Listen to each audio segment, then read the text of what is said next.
आज राहुल गांधी जाएंगे संभल इंतजामिया ने राहुल को नहीं दी है इजाजत। डीएम ने 4 जिलों के एसपी को लेटर लिखा है। राहुल को रोकने के लिए अलर्ट जारी किया गया है। राहुल गांधी को यूपी बॉर्डर पर रोकने की है तैयारी। प्रियंका गांधी भी हो सकती हैं राहुल के साथ। तो कांग्रेस का यूपी सरकार पर बड़ा इल्जाम है। राहुल को संभल जाने से रोकने की हो रही है साजिश। संभल में दफा 163 नाफिज है। संभल में किसी बाहरी शख्स के आने पर रोक लगी हुई है, लेकिन राहुल गांधी आज संभल जाएंगे ये उन्होंने कल ही साफ कर दिया था।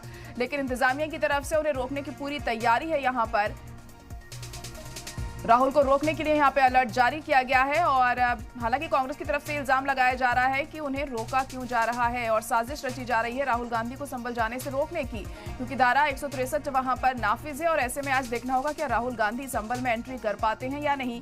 प्रियंका गांधी भी उनके साथ मौजूद रह सकती हैं जब वो संभल जाएंगे, लेकिन क्या वो संभल पहुंच पाएंगे या उन्हें रास्ते में ही रोक लिया जाएगा? कैसे गहमा-गहमी का माहौल उस वक्त हमें जाहिर तौर पर देखने को मिल सकता है जब राहुल गांधी वहां पर पहुंचेंगे, या फिर वो अपने प्लान को मुलतवी करते हैं, ये वक्त के साथ साफ होगा। तो इस वक्त की बड़ी और अहम खबर आपको बता रहे हैं कि राहुल गांधी आज संभल जाएंगे, ये उन्होंने कल साफ कर दिया है। लेकिन इंतजामिया ने, जो संभल का इंतजामिया है, उसने राहुल को वहां आने की इजाजत नहीं दी है।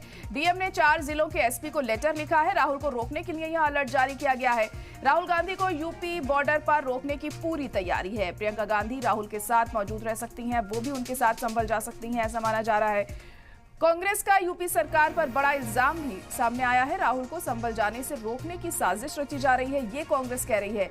आपको बता दें कि जब से ये पूरा मामला सामने आया है उसके बाद से ही किसी की भी एंट्री पर बैन लगा हुआ है। संभल में धारा 163 को नाफिज किया हुआ है और अभी भी ये धारा वहां पर लगी हुई है। अब राहुल गांधी आज संभल पहुंच पाते हैं या नहीं, ये वक्त के साथ साफ होगा।